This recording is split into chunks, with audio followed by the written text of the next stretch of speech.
On appelle génie civil l'ensemble des techniques de construction civile. Les ingénieurs en génie civil s'occupent donc de la conception et de la réalisation des ouvrages tout en s'assurant de respecter de nombreuses contraintes et enjeux. Quels sont alors ces enjeux auxquels doivent faire face ces ingénieurs en génie civil?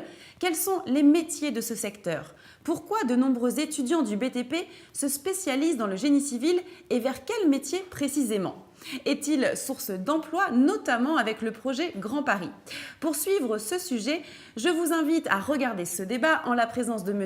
Yaru Zuresko, président de la commission marché, travaux publics et génie civil de la FIB et directeur général de Marlux, également Christian Jacob, président du groupe assainissement et directeur marketing de Stradal Génie Civil et VRD, et Nicolas Oriot, directeur de la communication et relations entreprises de l'école l'ESTP.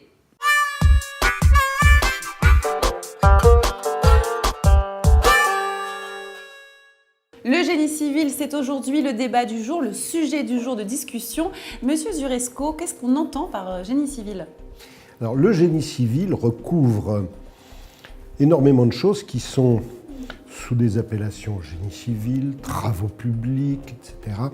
Et en réalité, ça recouvre l'ensemble des travaux, je dirais plutôt d'infrastructures qui permettent les aménagements de nos villes, de nos routes, de nos transports, de nos réseaux, de manière à effectivement faciliter, permettre la vie, la mobilité, la santé de nos concitoyens.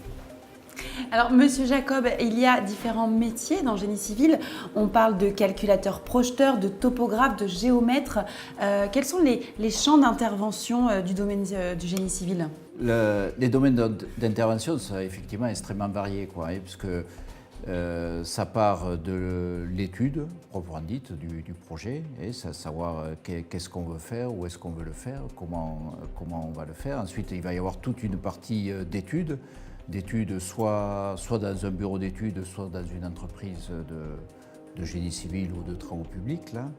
Et après, il y a toute la partie, je dirais, travaux, réalisation, je dirais, qui est une composante de fait très importante, parce que ce n'est pas parce que le projet va être bien étudié que du coup il va être bien réalisé. Donc il y a vraiment un chaînon. Pardon. Non, j'ai rien dit. Continuez. Je vous laisse continuer. C'est ma petite réaction. D'accord. Donc il y a cette partie travaux. Donc on retrouve, je dirais, des fonctions, je dirais, très spécialisées dans tous ces domaines. Donc aussi bien auprès du maître d'ouvrage, du maître d'œuvre que de l'entreprise. Alors, dans le génie civil, moi j'ai cité quelques métiers. Vous, Monsieur Oriot, à l'école l'ESTP, vous formez notamment des ingénieurs en génie civil. Alors, c'est quoi cette formation? Qu'est-ce qu'on apprend? Alors, je pense qu'en fait, c'est intéressant de la définir aussi d'un point de vue international. C'est-à-dire qu'il se trouve que pour nous, lorsqu'on noue des partenariats avec des établissements à l'étranger, quel que soit le continent, ce sont des universités. Et dans ces universités, les grandes, il y a des grandes universités prestigieuses, je pense à Berkeley, MIT, etc., UCLA. Elles ont toutes des facultés de génie civil. Et le génie civil correspond pour eux à nous ce qu'on va appeler construction, bâtiments, travaux publics en France. Donc c'est une acceptation plus large du terme de génie civil, alors qu'en France, pour les métiers, en tout cas les entreprises de la construction, on parle plutôt de génie civil pour le génie civil spécialisé. Donc vraiment les ouvrages très spécifiques, les fondations particulières, les ponts banés, etc., etc. Ça, c'est une autre, je dirais, dimension du génie civil qu'on appelle génie civil spécialisé. Voilà. Concernant les métiers effectivement concernent, alors si on prend la définition infrastructure, c'est plutôt les sujets des travaux publics, bien sûr. Donc là, il y a beaucoup de métiers qui concernent finalement tout ce qui est horizontal, tout ce qui permet de relier les hommes, à la différence de ce qui est vertical, qui concerne le bâtiment. Le bâtiment est là pour protéger les hommes, alors que les infrastructures relient les hommes. Alors, Qui peuvent être horizontales et en dessous-sol, bien évidemment. Ah oui, après, vert, rouge, blanc, bon, enfin, tous les détails. Alors, on parle beaucoup du Grand Paris en ce moment. Votre place, vous, dans le groupe Stradal, vous travaillez tous deux au sein de ce groupe-là, en génie civil, sur le Grand Paris. Sur quel domaine, quel métier y a-t-il des besoins en ce moment? Alors, les besoins du projet du Grand Paris sont extrêmement nombreux. En fait, le premier maillon finalement du projet du Grand Paris, c'est un grand réseau de transport qui va structurer finalement cette grande métropole. Ce grand réseau de transport, c'est 200 km de métro automatique dont la plus grande partie est en tunnel. Donc déjà, la première des choses, c'est un projet de tunnel unique. Et chez Stradale, l'une de nos spécialités, c'est ce que l'on appelle les voussoirs de tunnel, c'est-à-dire la fabrication des anneaux de revêtement et qui tiennent le tunnel. Donc, pour nous, il y aura d'abord cette partie voussoir qui est effectivement très importante. Et puis, dans ce projet du Grand Paris, il y a 69 gares. Donc dans 69 gares, il y a énormément de choses. Et là, nos solutions préfabriquées peuvent apporter toutes sortes de solutions. Et ensuite, finalement, ce grand réseau va permettre de développer des quartiers, des villes finalement, qui elles vont avoir besoin d'autres infrastructures, des infrastructures de transport, des infrastructures de réseau, de l'interopérabilité. Donc cette interopérabilité, si on passe du côté des transports, mais ça pourra être des tramways, ça pourra être des bus, ce sera des réseaux électriques, des réseaux d'eau, etc.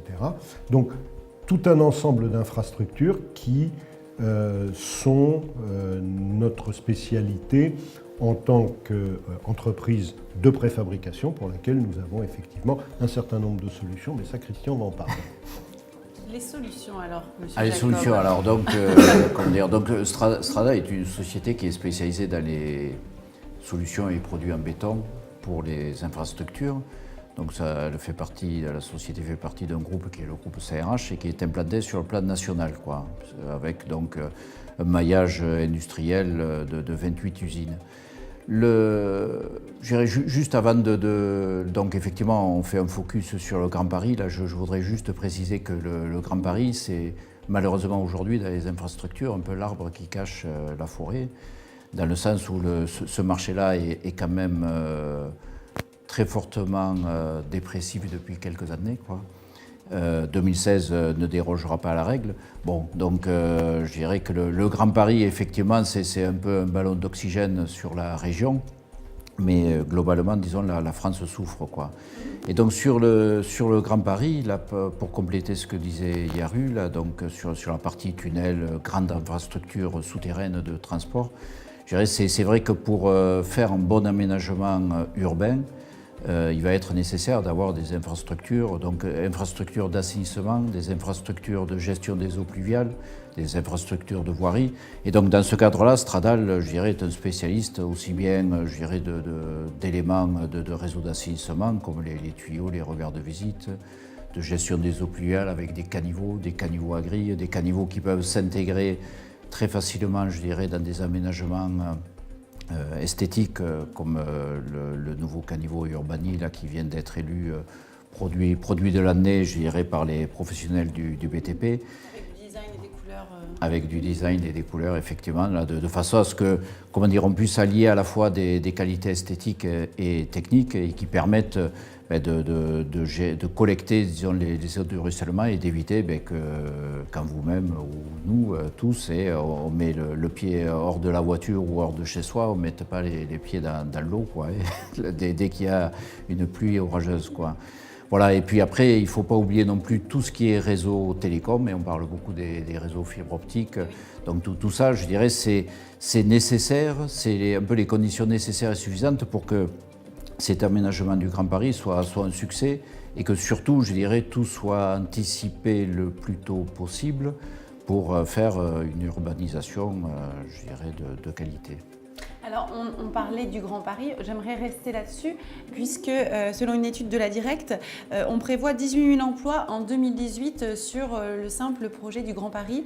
Est-ce que vous pensez que en génie civil, on va avoir les ressources suffisantes en France ou est-ce qu'on va peut-être faire appel à des travailleurs étrangers? La première réponse, en fait, je reviens sur ce que disait Christian à propos de l'évolution de ce marché. Entre le début de la crise et aujourd'hui, c'est-à-dire en 8 ans, ce marché en particulier dans le domaine de la préfabrication a perdu un tiers d'activité. C'est-à-dire qu'aujourd'hui, nous avons des ressources. Nous avons, cette fois-ci, quand je parle d'infrastructures, ça va être des infrastructures industrielles qui ont des capacités importantes et des capacités à mobiliser.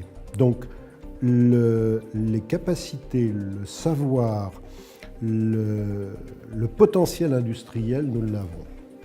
Bien évidemment, quand on parle emploi, un projet comme celui du Grand Paris va effectivement nécessiter aussi d'avoir recours à de la formation, d'embaucher des gens, de faire en sorte d'avoir les collaborateurs qui permettent de faire tourner, et on l'espère, à des niveaux qui sont des niveaux que nous avons connus et que malheureusement nous ne connaissons plus aujourd'hui dans nos professions. Donc en résumé, les moyens, les ressources, l'infrastructure industrielle existent, le potentiel humain et le savoir-faire existent. À un moment, il faudra effectivement aussi déployer et former du personnel au moment où nous serons sur des moments complètement actifs de ce grand chantier. Bien évidemment, c'est vrai pour notre métier et c'est vrai pour l'ensemble des métiers qui auront à intervenir dans ce projet du Grand Paris. Alors, vous parliez de formation. Je reviens vers vous, Monsieur Oriot. On a parlé tout à l'heure du génie civil, notamment spécialisé. Il y a une formation chez vous dans génie civil nucléaire. Est-ce que vous pouvez nous en parler et nous parler de ces enjeux-là? Oui, bien sûr. Alors, le génie civil nucléaire est vraiment une spécialité très, très pointue, très spécifique, qui résonne, je dirais, par rapport à tout ce qui a pu se passer suite aux grands événements que tout le monde connaît. Je pense à Tchernobyl, je pense à Fukushima, etc. Et on a la chance, d'avoir en France une très belle, je dirais, unité industrielle, chaîne industrielle dans ce domaine-là, à travers finalement les donneurs d'ordre, c'est-à-dire Areva, EDF, mais aussi les majors du BTP, mais aussi l'ingénierie. Et on a pu finalement mettre autour de la table ces différents acteurs pour répondre à cette problématique qui consiste tout simplement à, je dirais, mieux sécuriser, mieux connaître ces problématiques de génie civil nucléaire pour toutes les infrastructures nucléaires. Ce n'est pas que les centrales nucléaires, mais c'est aussi les centrales nucléaires. Et l'enjeu, ce n'est pas forcément de construire de nouvelles centrales nucléaires en France, on connaît le sujet en France, mais c'est de mieux les construire, en tout cas à l'étranger lorsqu'on a à le faire, lorsque la filière française a à le faire, mais aussi et surtout de les mettre aux normes, de les entretenir, voire de les déconstruire. Et ça, c'est un vrai sujet parce qu'il faut faire en sorte que cette connaissance très technique, très pointue du génie civil nucléaire, soit encore mieux, je dirais, percutante et surtout, je dirais, adaptée aux besoins des exploitants de ces infrastructures nucléaires. Donc c'est un vrai sujet porté par toute une filière en France et on a la chance de pouvoir les mettre autour de la table. Alors, on a aussi le domaine du numérique qui se développe fortement dans le secteur des TP et du bâtiment. Dans le génie civil, tous les outils de partage d'informations, de CIAO, etc. Qu'est-ce que ça apporte? Peut-être encore vous, Monsieur Oriot, par rapport à vos étudiants qui sont formés sur des logiciels comme ça dans le génie civil. Alors, il est difficile de parler de numérique et de formation sans parler de BIM. Donc, c'est quelque chose qui émane plutôt effectivement des pays du nord de l'Europe, en tout cas les anglo-saxons, ça c'est certain. Deuxièmement, ça vient plutôt d'abord par le sujet bâtiment, mais il est certain que ça ne peut que se développer. C'est en train de le faire d'ailleurs au niveau des infrastructures, donc ce qu'on appelle les travaux publics, parce qu'on a affaire à des objets de plus en plus complexes, qu'il s'agisse de tunnels, de barrages, de centrales nucléaires ou autre chose. Et donc ça, c'est un passage oublié, c'est le sens de l'histoire finalement de la formation dans le génie civil. Chez Stradal, l'outil numérique, il est utilisé comment pour le génie civil ou pour toute votre activité? Qui veut parler? Alors, Non, il y a un petit moment d'hésitation. Non, parce que je pense qu'on a tous les deux des choses à dire. Oui, j'imagine. Donc, comment dire, chez Stradal, l'outil numérique fait partie intégrante, je dirais, de l'étude du produit. Donc, des logiciels type AutoCAD ou autres, je dirais, sont le quotidien de nos ingénieurs, quoi. Disons là, pour rebondir sur ce que disait M. Aurier, là, c'est vrai que, comment dire, la grosse différence là, qui se dessine et qui est en train vraiment d'éclore, c'est ce passage justement sur le terrain de ces outils informatiques ou de ces objets, je dirais, numériques, à destination, je dirais, du chantier ou des travaux, quoi. Et c'est vrai que souvent, je dirais, le BIM est associé au bâtiment, parce que le B c'est building et qu'obligatoirement on pense bâtiment, alors que je pense que le métier des infrastructures est très avancé sur le sujet, peut-être un peu plus parce que, je dirais, il y a... La définition des produits est peut-être un peu plus simple, quoi, tout du moins, je dirais, plus facile à cerner. Et par contre, il y a un énorme avantage, c'est dans la gestion des réseaux enterrés. C'est-à-dire qu'en fait, en faisant une modélisation, je dirais, de la préparation du chantier, ça permet de bien se coordonner, je dirais, dans la position des différents réseaux, que ce soit le réseau d'adduction d'eau potable, le réseau d'assainissement, le réseau télécom, et tout ça, je dirais, de façon à pouvoir simplifier et éviter, je dirais, quand on va ouvrir une tranchée ou quand on va commencer à intervenir, de devoir, je dirais, entre guillemets, bricoler sur place avec les risques, je dirais, du coup, pour le résultat final, quoi. Monsieur Jacob, quelles sont les innovations dans le génie civil chez Stradal? Alors les innovations, d'abord l'innovation c'est un enjeu majeur pour toute entreprise et pour Stradal peut-être plus particulièrement, quoi. Donc quand on dit innovation, et puis M. Aurier là, que je vois trépigner là, Orio, pardon, Aurier, excusez-moi, Orio, oui en plus j'ai votre carte. Monsieur Orio, disons, donc, complétera, je dirais, par des innovations peut-être plus avancées, disons, ou plus structurantes, quoi. Disons, au sein de Stradal, c'est l'innovation, je dirais, qui va être une réponse, je dirais, aux besoins du marché, aux besoins des clients, quoi. Donc aujourd'hui, les thèmes directeurs, je dirais, sur l'innovation, c'est tout ce qui touche à la gestion des eaux pluviales. Donc je parlais tout à l'heure là des caniveaux hydrauliques, je dirais avec des qualités, je dirais à la fois esthétiques et techniques. On peut parler également de tout ce qui est matériaux d'infiltration avec des pavés drainants, des systèmes de réservoirs enterrés en béton qui permettent de cette façon-là de gérer, je dirais, la gestion les eaux pluviales au plus près de là où elles tombent, quoi.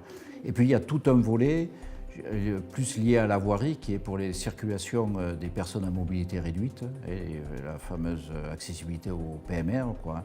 Donc où on va retrouver dedans des solutions, je dirais, d'aménagement de quais de gare, d'aménagement de trottoirs, d'aménagement de passages piétons, qui nécessitent, je dirais, d'avoir des produits très spécifiques et qui puissent, je dirais, à la fois, bien sûr, s'installer, mais aussi durer dans le temps, quoi. Et disons là, je pense que l'innovation aujourd'hui, et plus particulièrement des infrastructures, il y a une obligation, je dirais, de pérennité et de durée dans le temps. Alors, d'autres innovations plus structurantes, si on peut dire, que vous pouvez nous donner, Monsieur Orio? Alors oui, il y a beaucoup d'innovations dans ce secteur d'activité. Actuellement, je pense tout d'abord, par exemple, effectivement, la route intelligente, en tout cas, tout ce qui se met en place actuellement avec la route solaire aussi, ce qu'on appelle Wetway, qui a été présenté par Colas, qui est vraiment quelque chose de très intéressant pour l'avenir.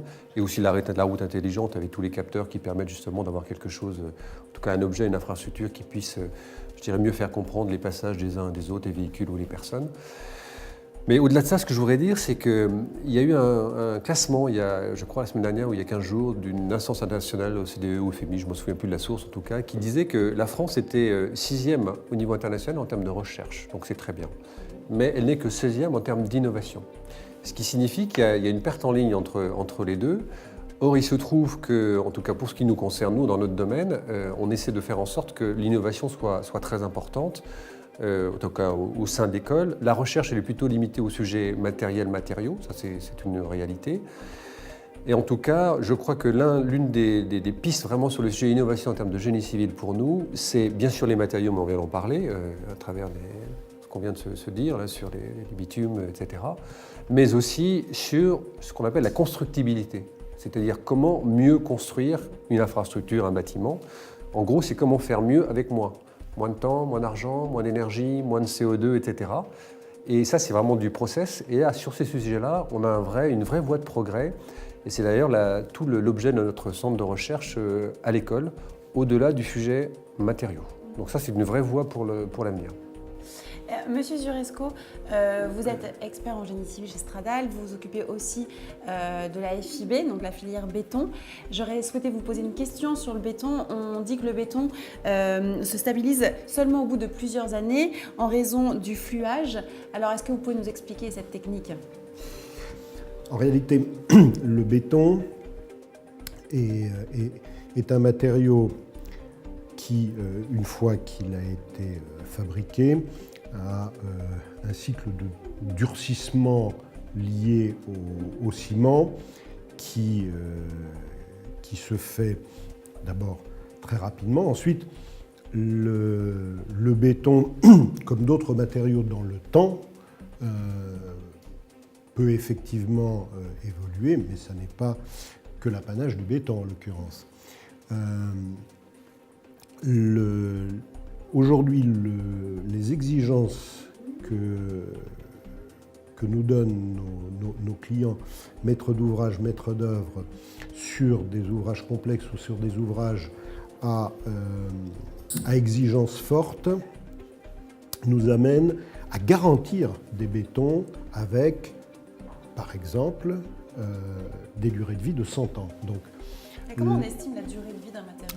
Alors, la durée de vie d'un matériau, ça, ce sont des sujets de recherche et de laboratoire et qui, derrière, passent également sur des approches normatives où, en fonction des conditions d'utilisation, des conditions d'agression et des caractéristiques du matériau, vont permettre effectivement d'être beaucoup plus fin en ayant spécifié un béton avec une certaine composition, avec des composants particuliers, avec un certain type de ciment, avec un certain type de granulat, avec une compacité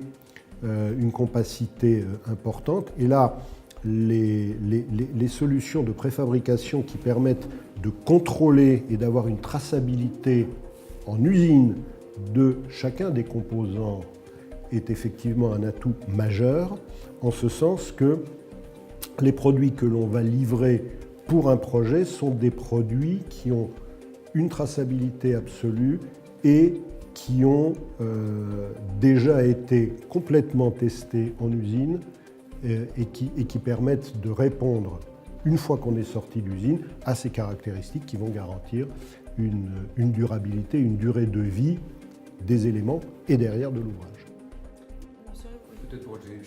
Peut-être pour le grand public, en tout cas les gens qui sont moins des techniciens, nous on a mis en place une chaire des nouveaux bétons justement, et il se trouve que vous êtes beaucoup plus spécialiste que moi, mais il y a aussi la nature du béton qui peut également changer. Le béton végétal, c'est quelque chose qui fonctionne aujourd'hui, en tout cas qu'on est capable de proposer et qui permet de bâtir également. Donc ça, c'est vraiment, ça participe de l'innovation et d'un bénéfice en termes de développement durable que tout un chacun peut comprendre. Alors, est-ce que vous avez envie de rajouter une dernière chose sur ce débat du génie civil, Monsieur Jacob ? Oui.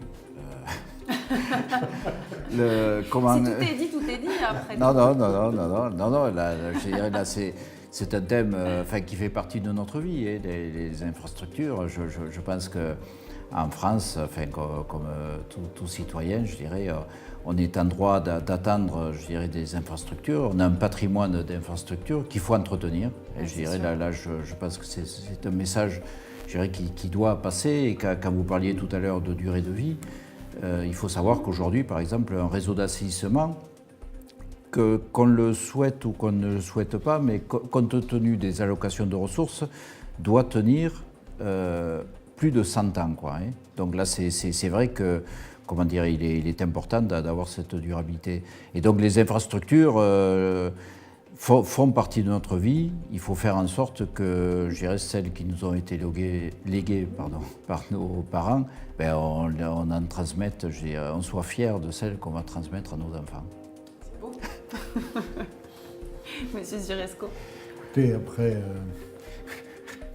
je vais avoir du mal à ajouter autre chose après ce qui vient d'être dit, mais je crois que ce que l'on peut rajouter, c'est qu'au-delà de la durée, et ça c'est effectivement le sens de l'histoire aujourd'hui, nos prochaines infrastructures seront non seulement durables, mais en plus intelligentes. Monsieur Rio. Alors, Faut surenchérir à chaque fois.